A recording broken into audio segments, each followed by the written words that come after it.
चलिए ठीक है, शुरू से बोलते हैं। देखिए हम लोग आज शुरू करने जा रहे हैं व्याकरण। व्याकरण को अंग्रेजी में बोला जाता है ग्रामर। बहुत लोग क्या करता है, ग्रामर का स्पेलिंग में गलती कर लेता है। उसका सही स्पेलिंग होता है GRAMMAR। ठीक है, कहीं कहीं पर पूछ सकता है कि इस चार को कोई ऑप्शन दिया रहेगा उसमें से कौन सही है, तो वहाँ पर ये शब्द पूछ सकता है। ग्रामर शब्द क्या है, बहुत ही काम की चीज़ है और पढ़ना भी बहुत ही ज़रूरी है। देखिए हम लोग को पढ़ना है ग्रामर। अब हम लोग को ये समझना है कि हम लोग को ग्रामर क्यों पढ़ना चाहिए। तो जितने भी मशीन होते हैं सबका क्या होता है, नॉट वॉल्टू होता है, और सबके लिए क्या होता है, रिंच बनता है। अगर मशीन के लिए रिंच नहीं रहेगा तो क्या हो जाएगा, कुछ दिन के बाद मशीन कोई काम का नहीं रहेगा। ठीक है, वह मशीन क्या हो जाएगा, व्यर्थ हो जाएगा, काम ही नहीं करेगा सही से। जब मान लीजिए कोई मशीन चलती है तो उसमें से क्या होता है, वह उसका नॉट वॉल्ट क्या होता है, लूज हो जाता है, जिसको क्या कर दिया जाता है, फिर टाइट कर दिया जाता है। वैसे ही क्या होता है, व्याकरण होता है। जब हम कोई हिंदी का शब्द बोलते हैं या उसको जब कोई लिखते हैं पढ़ते हैं तो उसमें क्या हुआ रहता है, ग्रामर का प्रयोग। अगर हम लोग ग्रामर का प्रयोग नहीं करेंगे तो हम लोग बोलेंगे लड़का खाती है, लड़की जाता है, ये सब कहीं ना कहीं क्या है, गलत है। जब हम लोग ग्रामर का प्रयोग करते हैं तो उसको ये फिर क्या हो जाता है, सही हो जाता है। चलिए हम लोग सबसे पहले शुरू करेंगे, भाषा क्या होता है। भाषा को अंग्रेजी में बोला जाता है लैंग्वेज। सभी के लिए भाषा बहुत ही जरूरी है। भाषा जो है सभी के लिए क्या है, जरूरी है। देखिए भाषा क्या होता है, भाषा के माध्यम से क्या करते हैं हम लोग, अपने मन का जो विचार होता है, मन का जो भाव होता है, वो दूसरों को क्या करते हैं, प्रकट करते हैं। मान लीजिए हम लोगों को पैसा का जरूरत होता है तो क्या करते हैं, अपने मम्मी पापा को बोलते हैं, तो वो क्या करते हैं, भाषा में बोलेंगे। अगर जब तक भाषा का प्रयोग नहीं करेंगे, मान लीजिए कोई पापा खड़ा है, मम्मी खड़ा है, वहाँ जाके बस ऐसे खड़ा हो जाएंगे तो हमें कुछ मिलने वाला नहीं है। जब तक भाषा नहीं बोलेंगे तब तक कुछ नहीं मिलता है। चलिए भाषा का परिभाषा लिखिए।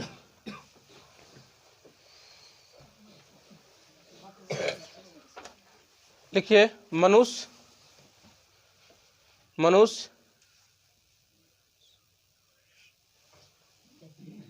जिस माध्यम के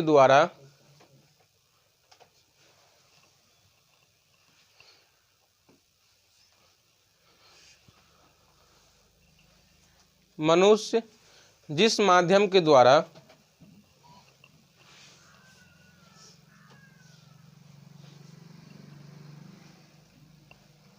अपने भाव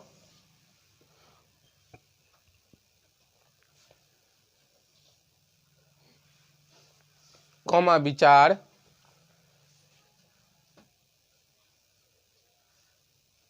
एवं भावनाओं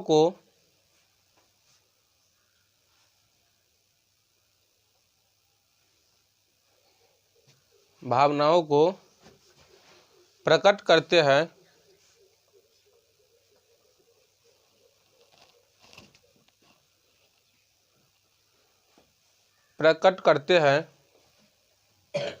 उसे भाषा कहते हैं।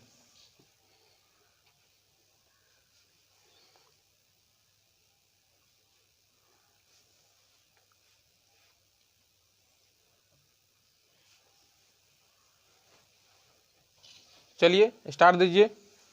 आप लोग बताएंगे, हम लोग का हिंदी भाषा जो है, हिंदी भाषा का लिपि क्या है, देवनागरी। लिखेंगे आप लोग, स्टार्ट देखिए। हिंदी भाषा की लिपि, परीक्षा में पूछता है, डायरेक्ट पूछ देगा।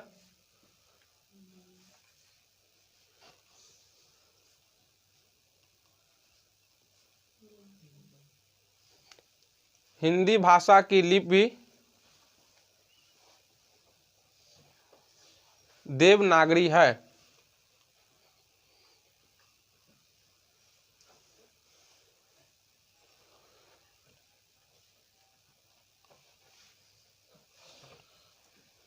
चलिए ठीक है, भाषा हम लोग समझ लिए।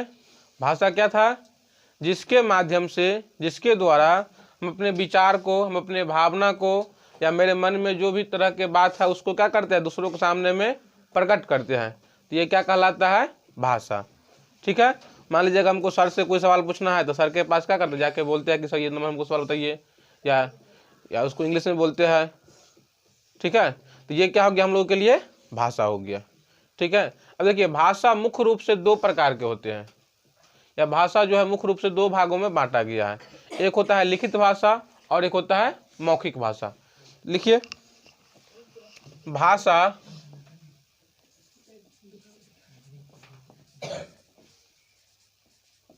मूलतः दो प्रकार के होते हैं।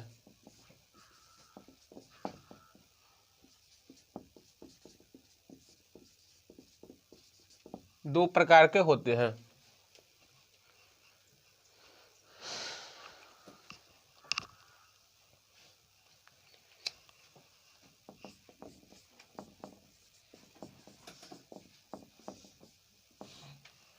फर्स्ट लिखेंगे लिखित भाषा।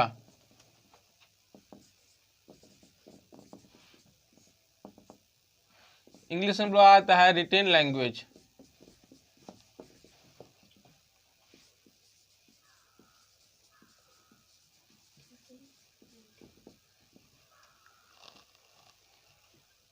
बोर्ड पर लिखा हुआ है।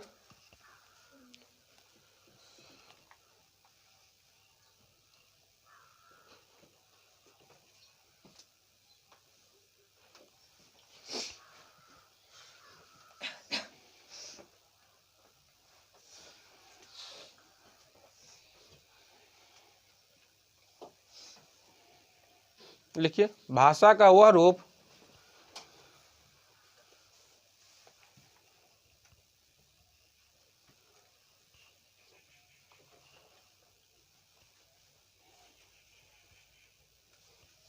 भाषा का वह रूप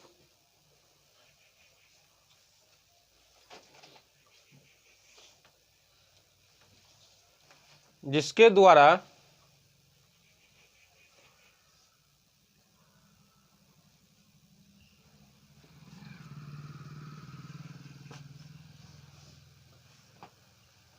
अपने मन के भाव, विचार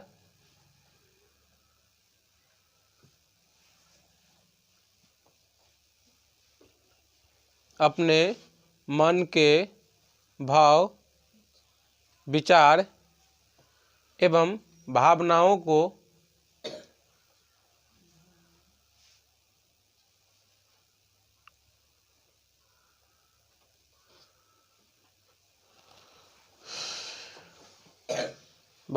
को लिखकर व्यक्त करते हैं। लिखकर व्यक्त करते हैं।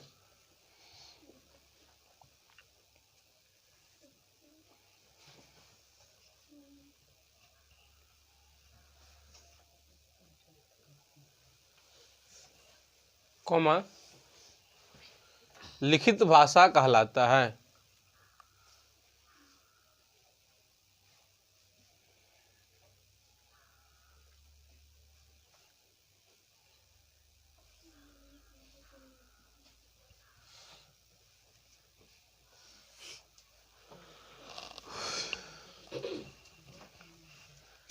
चलिए, इसका दूसरा लिखिए, मौखिक भाषा। मौखिक भाषा, मौखिक मतलब होता है मुंह से कहना, बोल के कहना, तो उसको हम लोग बोलते हैं ओरल लैंग्वेज।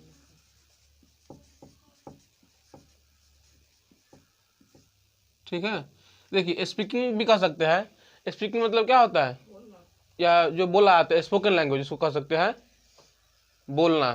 ठीक है, ओरल मतलब ही होता है मौखिक, मुंह से कहना। लिखिए, उसी का जैसे उसमें क्या लिखे है वैसे लिखित वाला में लिखकर व्यक्त करते हैं, इसमें बस सेम टू सेम लिखेंगे। इसमें क्या लिखेंगे, बोलकर व्यक्त करते हैं। लिखिए, भाषा का वह रूप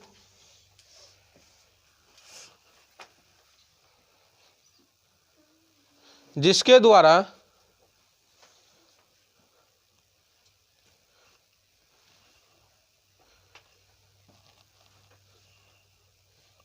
अपने मन के भाव,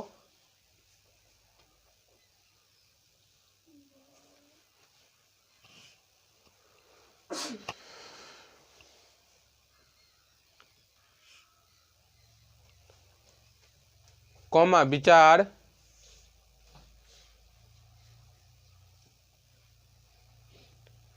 एवं भावनाओं को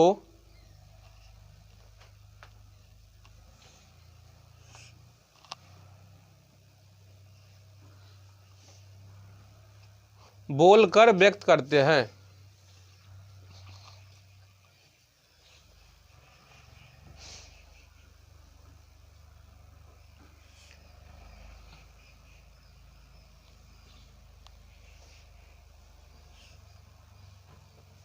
कॉमा दीजिए। मौखिक भाषा कहलाता है।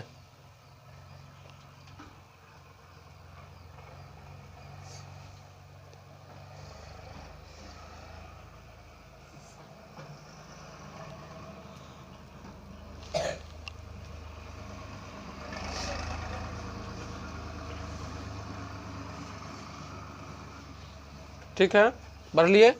भाषा का मेन रूप दो ही होता है, एक होता है रिटेन लैंग्वेज और एक होता है ओरल लैंग्वेज।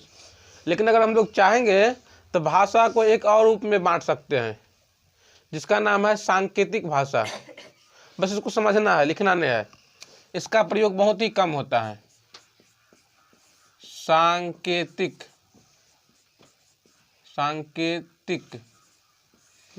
भाषा। सांकेतिक भाषा, देखिए सांकेतिक भाषा क्या होता है। जब आप लोग क्रिकेट खेलते रहते हैं तो एम्पायर बोलता नहीं है कि छक्का हुआ, बस वो क्या कर देता है, इशारा कर देता है। तो भाषा का ऐसा रूप जो क्या किया जाता है, इशारा करके व्यक्त किया जाता है, संकेत करके व्यक्त किया जाता है। अगर 4 रन हुआ तो बोलता नहीं कि 4 रन हुआ, बस ये क्या कर देता है, इशारा कर देता है। ठीक है, समझ गए। तो भाषा का वह रूप जिसके द्वारा या जिसके माध्यम से अपने मन के भाव, विचार एवं भावनाओं को क्या करता है, संकेत करके व्यक्त करता है। ट्रैफिक पुलिस देखे है, तो ट्रैफिक पुलिस जो ये नहीं बोलता कि इधर वाला आइए इधर वाला जाइए, बस वो हाथ से क्या करता है, इशारा कर देता है। इसका मतलब क्या होता है, इधर से जो गाड़ी आ रही है उसको क्या है, रुकना है, और इधर से जो गाड़ी आ रही है ऐसे अगर करेगी तो इसका मतलब क्या हो गया, इधर वाले गाड़ी अपना जा सकती है। समझ गए। तो ये क्या हो गया, भाषा का एक अनुरूप हो गया, सांकेतिक भाषा। लेकिन किताब सब में क्या है, इसका चर्चा नहीं किया हुआ रहता है, फिर भी आप लोगों को क्या किया गया है, बता दिया गया है। समझ गए। अब देखिए, हम लोग दोनों का परिभाषा तो पढ़ लिए, अब दोनों का उदाहरण समझते हैं। मान लीजिए हमको किसी को बुलाना है, ठीक है, वो अगर दिल्ली में रहती है तो मोबाइल पर हम लोग क्या करते हैं, उसको मैसेज लिख देते हैं। तो मैसेज जो लिख के जो उसको बोलते हैं आने के लिए, तो हो गया लिखित। और जब फोन करके उसको बोलते हैं आने के लिए, जब उसका कान सुनता है तो हो जाएगा क्या, हम लोग का मुंह क्या होता है, बोलता है, तो हो जाएगा मौखिक भाषा। ठीक है। देखिए, आप लोग मान लीजिए प्रिंसिपल के पास जाते हैं या क्या कहते हैं, अपने स्कूल के टीचर के पास जाते हैं कि सर, मुंह से बोलते सर हमको छुट्टी दीजिए, दिए, हो गया मौखिक भाषा। और जब उसको आवेदन लिख के देते हैं तो मुंह से तो उसमें हम लोग नहीं बोलते हैं, तो हो गया क्या, कौन सा रूप हो गया भाषा का, लिखित भाषा। तो आप लोग इसमें ज़्यादा टाइम बर्बाद करने की जरूरत नहीं है, तो सारा कुछ इसमें समझ गए होंगे। हो गया, समझ गए भाषा। अब लिखिए परिभाषा है आपको व्याकरण। व्याकरण क्या होता है, अंग्रेजी में बोला जाता है ग्रामर।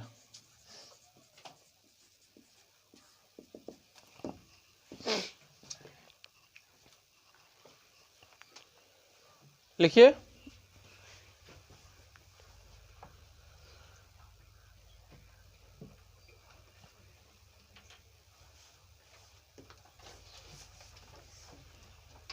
देखिए पहले समझ लीजिए, ये व्याकरण क्या है, एक किताब है।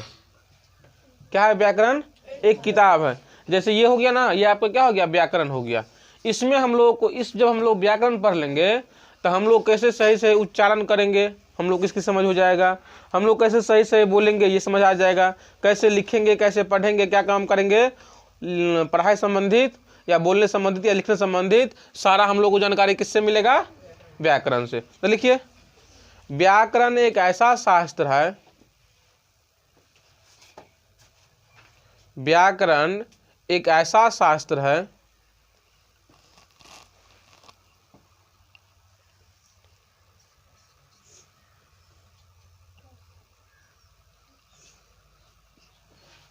जिसके द्वारा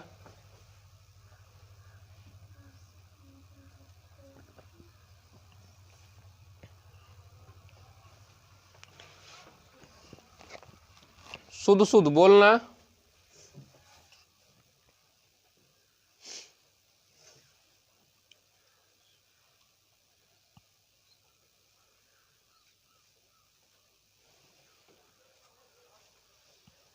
कॉमा लिखना,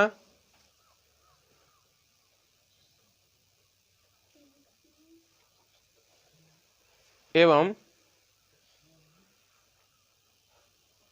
पढ़ना आता है।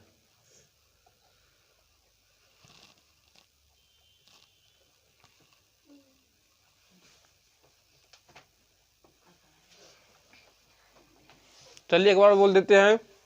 व्याकरण एक ऐसा शास्त्र है जिसके द्वारा शुद्ध शुद्ध बोलना, लिखना और पढ़ना आता है। चलिए हो गया व्याकरण की परिभाषा। चलिए ये था आप लोगों को कुछ व्याकरण, ग्रामर से या व्याकरण से पहले की बात था। अब हम लोगों को मेन शुरू करना है व्याकरण। अब हम लोग को व्याकरण में क्या सब पढ़ना है, ठीक है।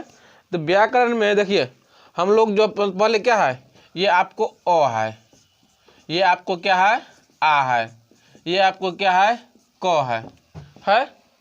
तो देखिए जब तक अ नहीं होगा अनार नहीं बनेगा, जब तक आ नहीं होगा आम नहीं बनेगा, जब तक क नहीं होगा कबूतर नहीं बनेगा। तो क्या है, ये हिंदी की सबसे छोटी इकाई है।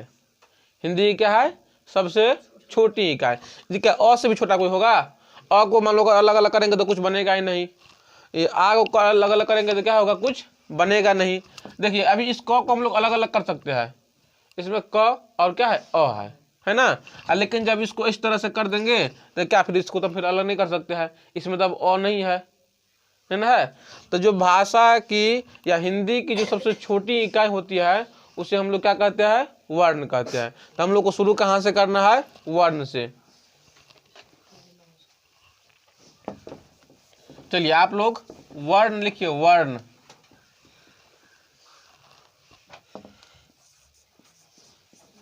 देखिए वर्ण को अक्षर भी बोला जाता है। वर्ण को क्या बोला जाता है, अक्षर। अगर आप लोगों से कोई पूछे कि अक्षर किसे कहते हैं तो जो वर्ण का परिभाषा लिखाएंगे वही बोल देना है। ऐसा कर दीजिए, वर्ण कर दीजिए या अक्षर कर दीजिए। इसको इंग्लिश में लिखेंगे तो होता है लेटर।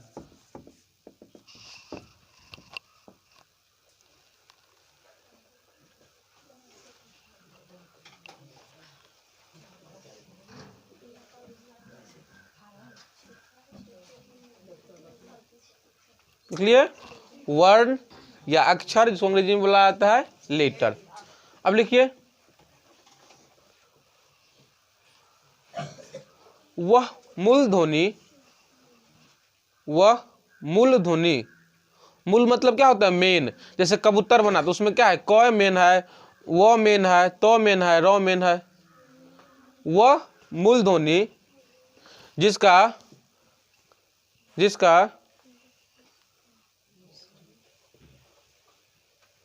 टुकड़ा नहीं किया जा सके, जिसका टुकड़ा नहीं किया जा सके। टुकड़ा बोल दीजिए, खंड बोल दीजिए। वह मूल ध्वनि जिसका टुकड़ा नहीं किया जा सके।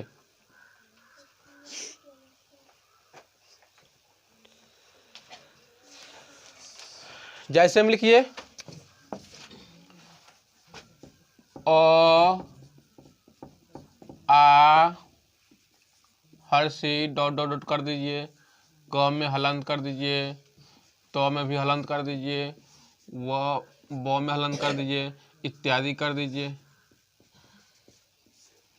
ये आपको क्या हो गया, वर्ण हो गया, अक्षर हो गया।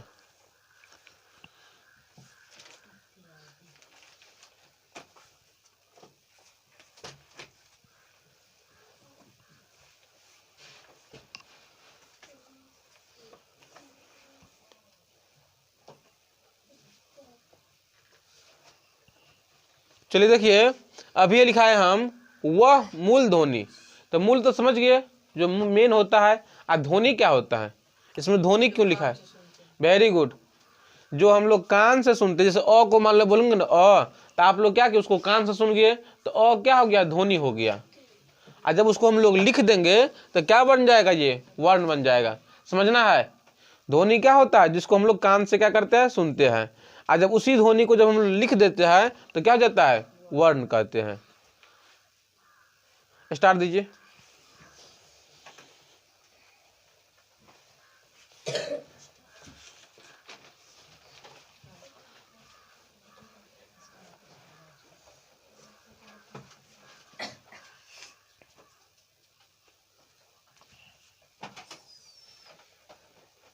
स्टार्ट दिए, लिखिए। जब वर्ण कान से सुना जाता है, जब वर्ण कान से सुना जाता है,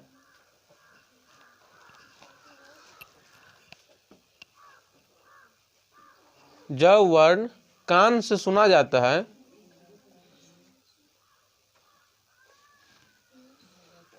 तो वह ध्वनि कहलाता है।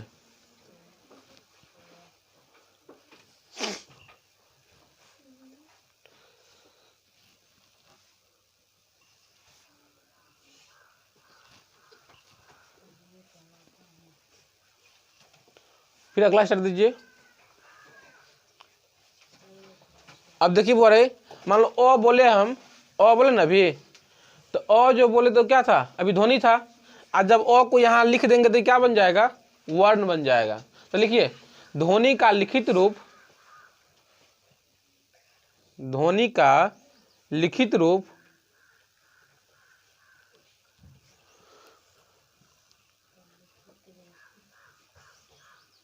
वर्ण कहलाता है।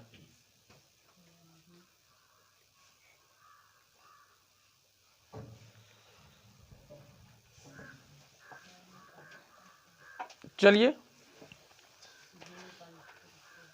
आपको एक और स्टार देना है। वर्णों के क्रमबद्ध समूह को, वर्णों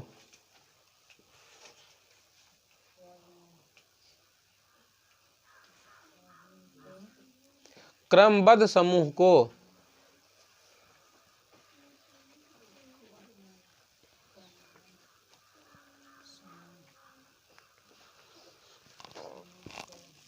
वर्णमाला कहते हैं।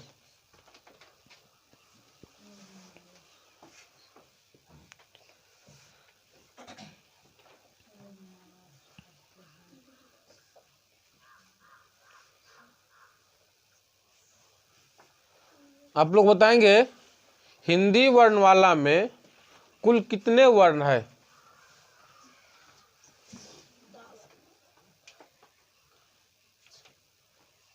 चलिए बोलिए, लिखिए, स्टार्ट देके लिखिए। हिंदी में कुल 48 वर्ण है। हिंदी में कुल 48 वर्ण है।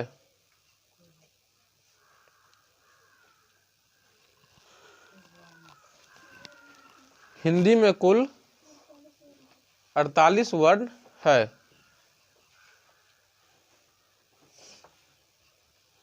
चलिए ठीक है, पढ़ लिए।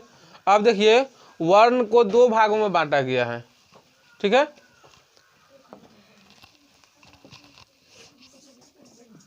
वर्ण को लिखेंगे आप लोग दो भागों में बांटा गया है।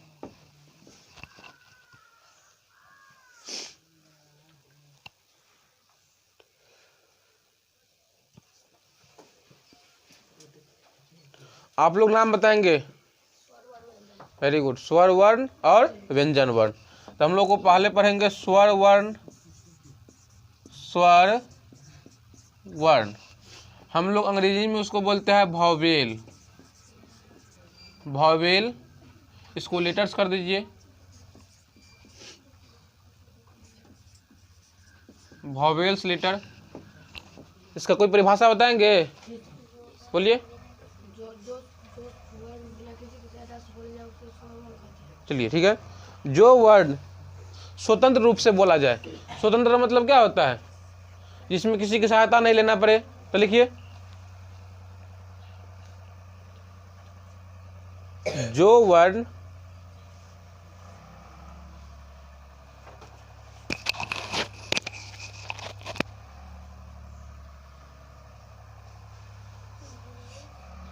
स्वतंत्र रूप से बोला जाए,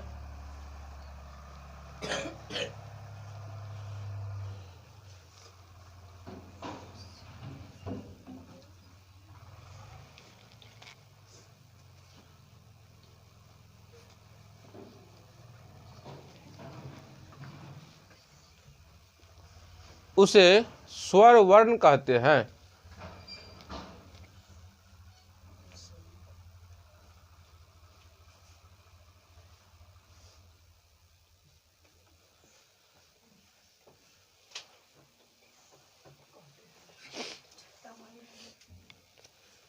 चलिए लिखिए, अब स्वर वर्ण क्या सब है? अ, आ, हर्षी, दीर्घी, हर्षु, दुर्घु, री, ए, ऐ, ओ, औ। ठीक है, 1 2 3 4 5 6 7 8 9 10 11 ऐसे लिख देना है। यहां पर कर देना है 11। क्या समझे? स्वर्ण वर्ण की संख्या कितना हुआ? 11।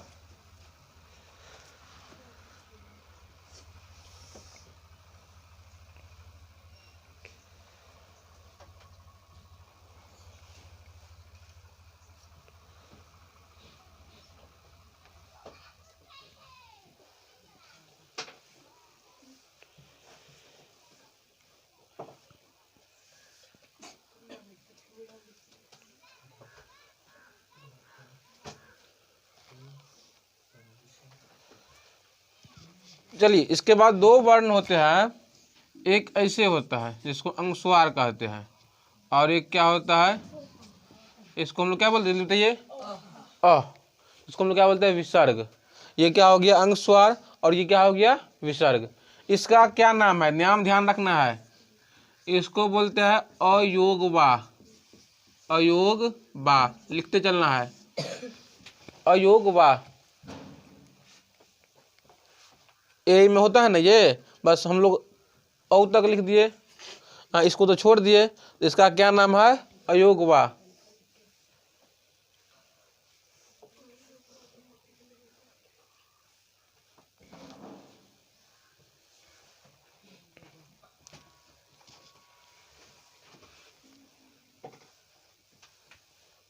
चलिए देखिए,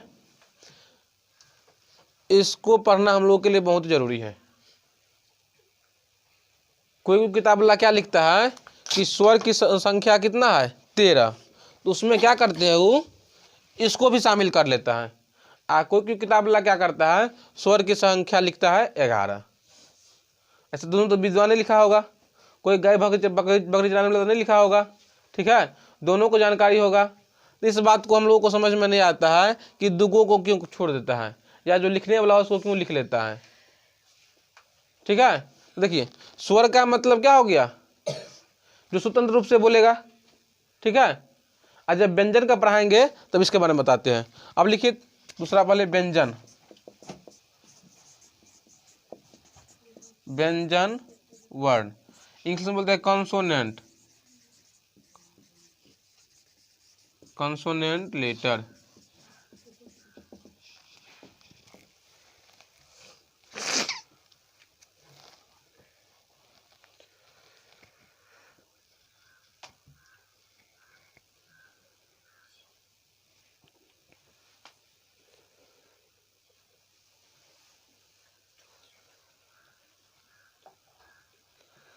चलिए, आप लोग व्यंजन का परिभाषा बोलेंगे।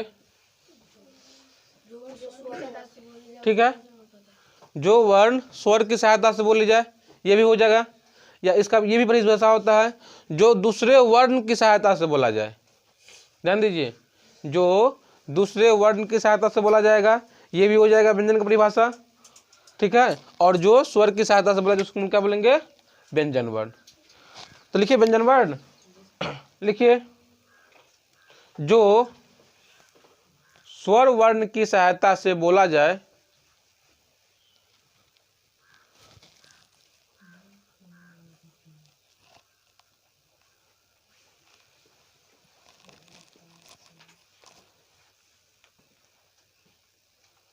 जो स्वर्ण वर्ण की सहायता से बोला जाए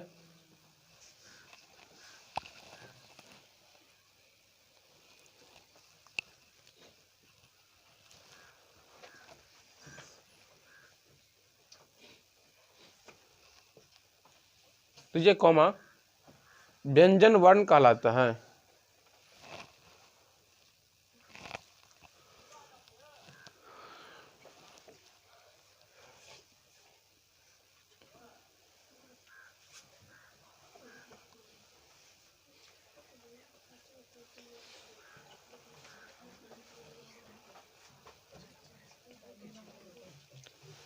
चलिए लिख लिए। अब देखिए ये कैसे कैसे होता है, क्या सब होता है। क हो गया, ख हो गया, ग हो गया, घ हो गया, ऐसे करके पूरा होता है। टठ लिख दीजिए, तथ लिख दीजिए, पूरा लिख दीजिए, चेरा लवा लिख दीजिए। ये सब सारा क्या होता है, व्यंजन की श्रेणी में आता है। किसकी श्रेणी में आता है, व्यंजन की श्रेणी में।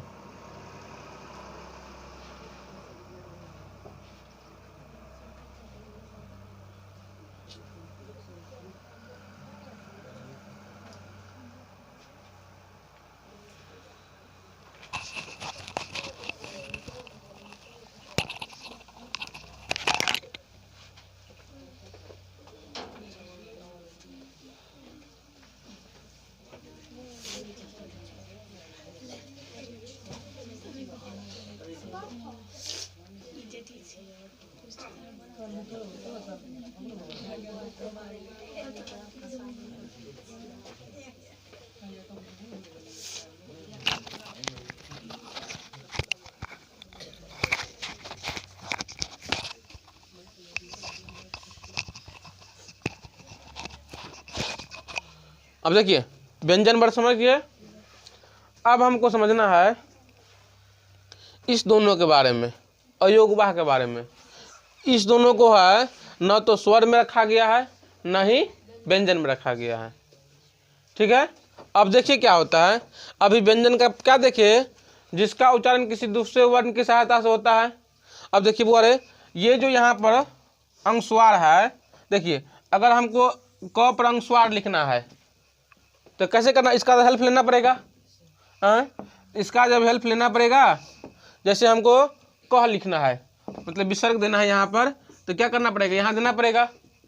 तो जिसको मतलब व्यंजन उच्चारण में जो शब्द का प्रयोग होता है उसको हम लोग क्या बोलते हैं, स्वर बोलते हैं। ये भी लिखे ना कि व्यंजन लिखने के लिए हमको क्या करना पड़ता है, स्वर की सहायता लेना पड़ता है। देखिए अब यहाँ पर क पर अनुस्वार जो लिखे है इसकी सहायता लेना पड़ा, तो इसका मतलब ये क्या है, स्वर है, तब इसको सहायता लेना पड़ा है। अब ये लिखे ना परिभाषा में। अब देखिए क जो लिखे है इसमें भी क्या किए, इसका हम क्या किए, सहायता लिए, इसकी मात्रा का हम उपयोग किए, तो ये क्या हो जाएगा, हिसाब से चला जाएगा आपको स्वर में। ठीक है। तो इसलिए जो है कोई किताब वाले क्या करता है, इसको जो है इसमें शामिल कर लेता है और इसकी संख्या क्या लिख देता है, 13 लिख देता है। चलिए अब हम लोगों को लिखना है स्वरों का उच्चारण। जितने भी स्वर होते हैं सबके कुछ ना कुछ क्या होता है, उच्चारण होता है।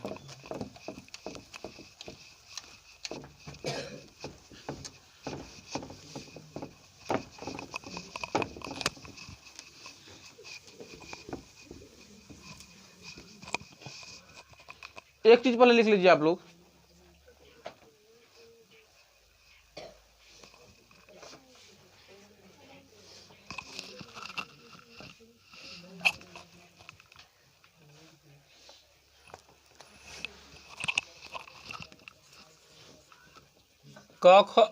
देखिए उसको क्या बोलते हैं हम लोग, क वर्ग। क वर्ग का मतलब क्या होता है, ध्यान दीजिए, क ख क्या होता है, पूरा। आप लोग इसको लिख देंगे पूरा अपने से। च वर्ग का मतलब क्या होता है, च छ पूरा। जब फेर कॉपी बनाएंगे कि पूरा लिखेंगे उसमें ट वर्ग, ध्यान देना है बोर्ड तरफ,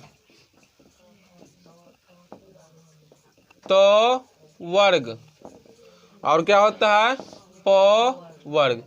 इसमें जितने भी अक्षर आता है सब हम उसको सबको बोलते हैं स्पर्श व्यंजन। क्या बोलना है? स्पर्श व्यंजन। इस सबको हम लोग आगे पढ़ेंगे, ठीक है।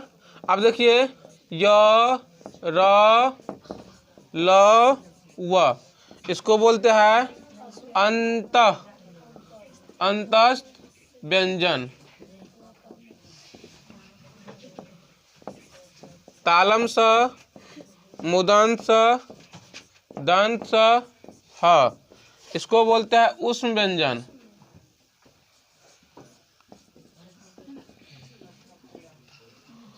उसके बाद है अक्ष, त्र, ज्ञ और स्र, इसको हम लोग बोलते हैं संयुक्त व्यंजन।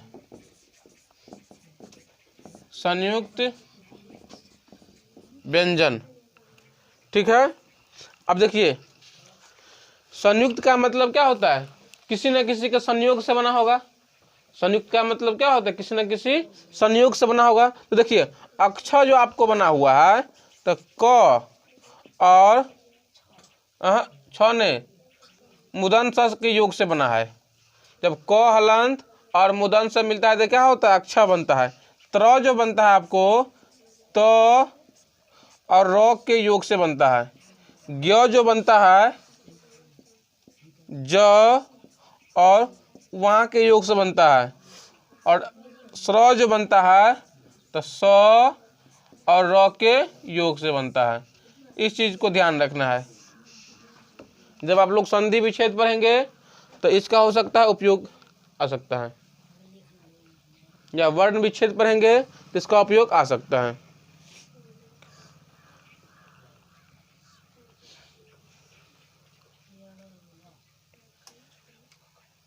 चलिए इसको बाद में उतार सकते हैं, रहने दीजिए। अब हम लोग पढ़ते हैं स्वर की मात्रा। स्वर की मात्रा, देखिए ध्यान दीजिए स्वर की मात्रा क्या होता है।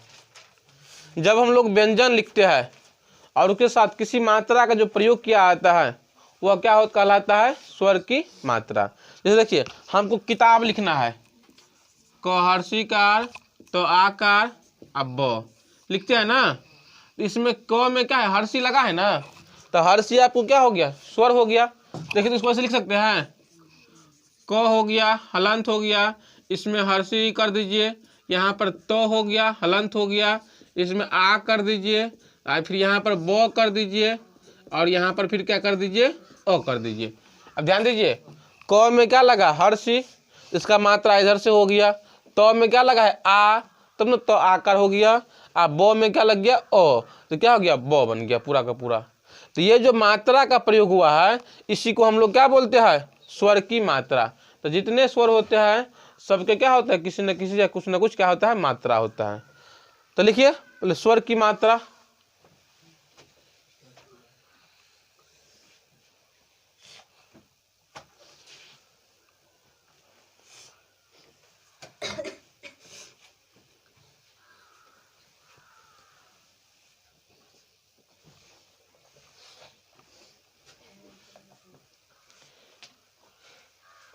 लिखिए व्यंजन लिखने के लिए, व्यंजन लिखने के लिए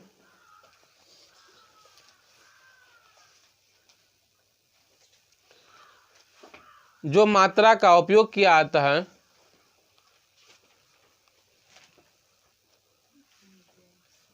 व्यंजन लिखने के लिए जो मात्रा का उपयोग किया जाता है वह स्वर की मात्रा कहलाता है। वह स्वर की मात्रा कहलाता है।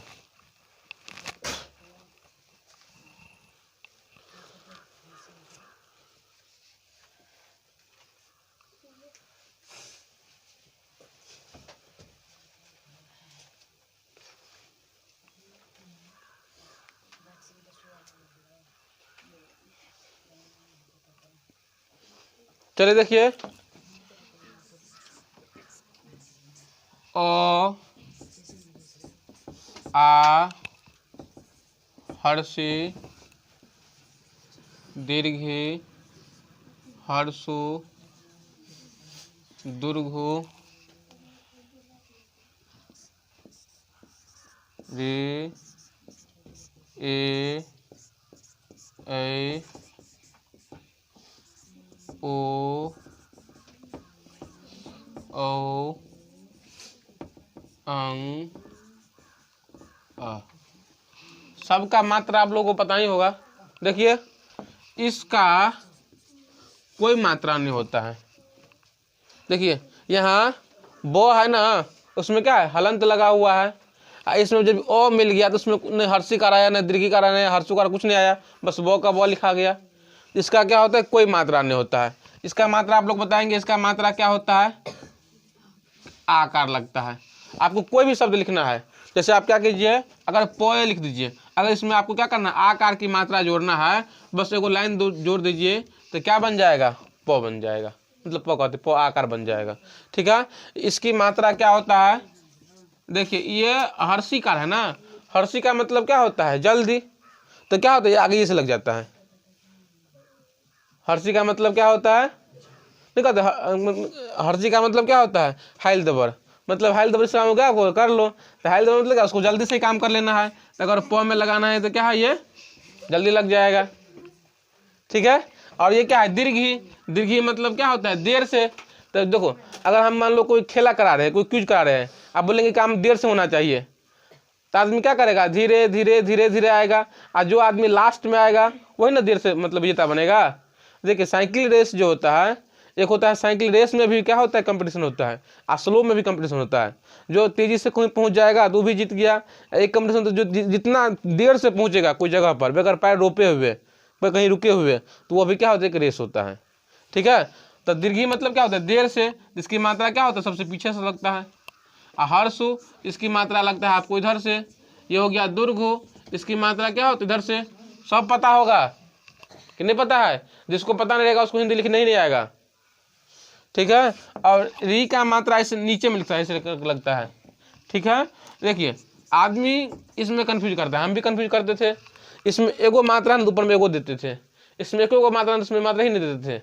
उल्टा है, इसमें एको मात्रा नहीं है तो ऊपर में एक मात्रा देंगे, इसमें एगो मात्रा है तो ऊपर में दो मात्रा देंगे। ओ का मात्रा पता है,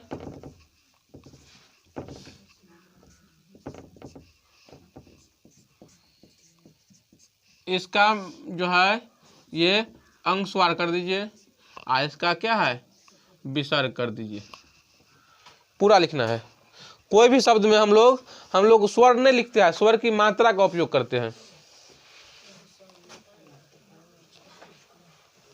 चलिए आज भर के लिए हिंदी इतना ही रहने दीजिए। अब हम लोग दूसरा सब्जेक्ट देखेंगे।